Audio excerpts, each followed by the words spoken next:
back to my channel. It's Nikisha Bond, and we are continuing going through the 48 Laws of Power by Robert Greene, even when I don't want to.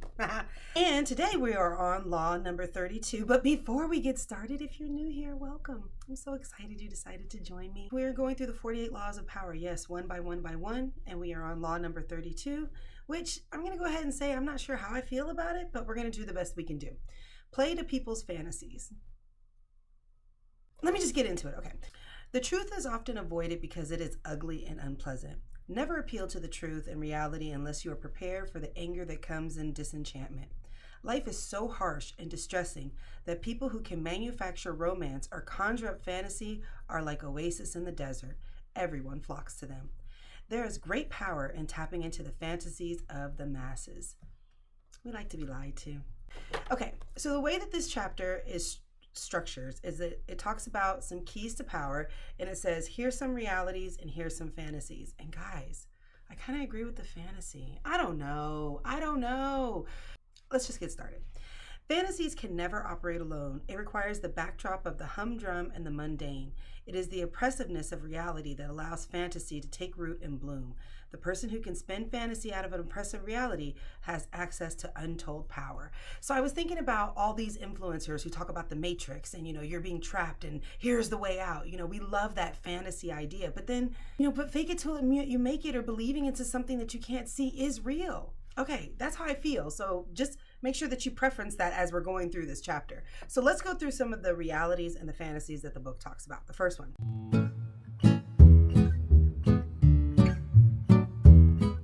The reality is that change is slow and gradual, and it requires hard work, a bit of luck, and a fair amount of self-sacrifice and a lot of patience.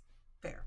The fantasy, a sudden transformation, will bring a total change in one's fortune, bypassing work, luck, self-sacrifice, and time in one fantastic stroke. So like those overnight successes, or, that girl who was sitting at an ice cream shop and she got seen by a photographer and then got whisked away into the modeling industry. Like that's how we kind of think life actually is. But those overnight successes, they have a lot of hard work, especially nowadays. So much hard work that went on behind the scenes before they became that success that we see today. But we hear about those stories of it happening just spontaneously, or somebody got spotted in a crowd, and we love that. Because it bypasses all the really hard work that it takes to actually achieve your goals. Way more work than we think it's going to take. So I do agree with that one, but let's go on to the next one.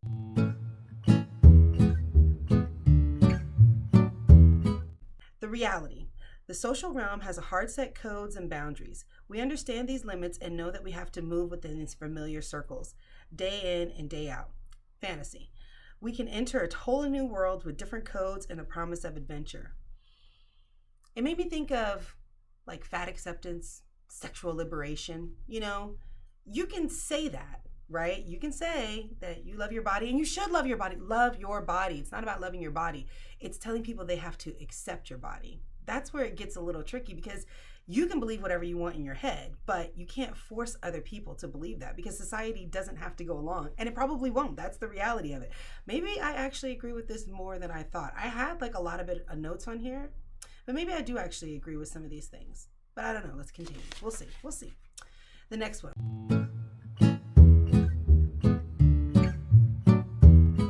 The reality is society is fragmented and full of conflict. Fantasy. People can come together in a mystical union of the souls. I mean, I think that people can come together, but not everybody's going to come together. Not everybody's going to agree on everything. I mean, I guess that is kind of a fantasy. I guess I don't disagree as much as I thought. When I first read this, I was like, no, I do believe that people can come together. But if I think of it like as a whole society, no, probably we're always going to be fragmented. And I think that's okay. I love seeing the differences in different people. I love hearing different people's opinions. I love that not everybody is the same, because you can learn so much from people who do things that you don't do, or know things that you don't know. Like anytime I want to learn something, I go on YouTube and boom, it's right there. I type it up and I can learn anything. And I'm glad that those people are into that, so that I can use their videos versus me having to do all the work that it probably took them to give me that one video. I can just watch their video and learn it versus having to go out here and learn it myself. So I got off on a tangent. That had nothing to do with what we were talking about, but it doesn't matter anyway. Hopefully you found a nugget of something in there. Okay, so that's all for the fantasies and the realities. But it does say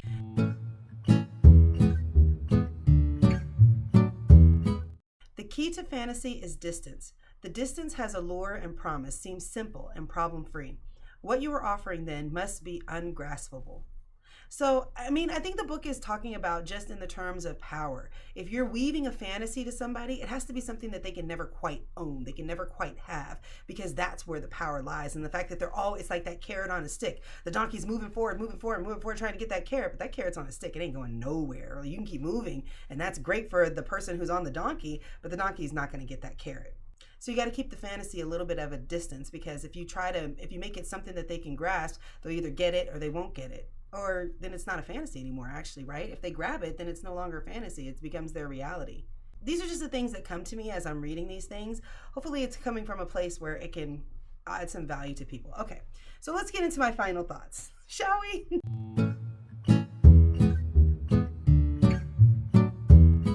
Play to people's fantasies. Man, okay. I don't think that you should play to people's fantasies, right? If you're weaving a fantasy about them, you will have power over them, but then you're just kind of a bad person if you're not going to be a person of your word. You're not going to be a person of honor. You're just doing this so that you can get what you want. In that case, I don't. But then there is something into leaning into your own fantasies, because anybody who's ever done something that they've never done before, it was probably a fantasy at first. You know, I was watching this video with Kara and Nate. I don't know if you follow them on YouTube. Anyways, they have this YouTube channel where they started off, they just wanted to travel to 100 countries. And now they have this whole YouTube channel. They've made all this money and they're doing all these crazy things because they went into that fantasy of, could we travel to 100 countries? And at the time that they made it, it was just like a dream. But the more they put to it, the more it became real, the more the universe started bringing different things to them, new opportunities, ways to travel, ways to pay for it. And I do believe that if we're thinking about it for ourselves, there is an element where we should play into our fantasies. What if it was actually possible? What if you could actually do it? What if you took that step and it actually worked out for you? So in that way, I think that fantasies can be really good, because what if? And what if you just took the first step, and then maybe the next step, and then maybe the next step after that?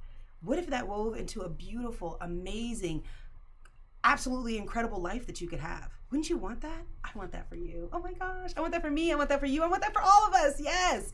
Okay, so those are my final thoughts. I hope that you found something of value in Law 32. I probably went way off on some other kind of crazy tangent, but y'all know how I be. You've been here for 32 laws. You guys know how it is. But anyways, make sure that you like, make sure that you subscribe, and make sure that you share this with a friend, because you never know, they might be living in their own fantasy world and you want to let them know how they can use fantasies to their benefit and how they can avoid being part of somebody else's fantasy. I don't know if we talked about that today, but that could be something that they could learn. Anyways, next time we are going to be going on to law number 33, which is discover each man's thumbscrew. I guess we'll find out next time. See you guys. Bye.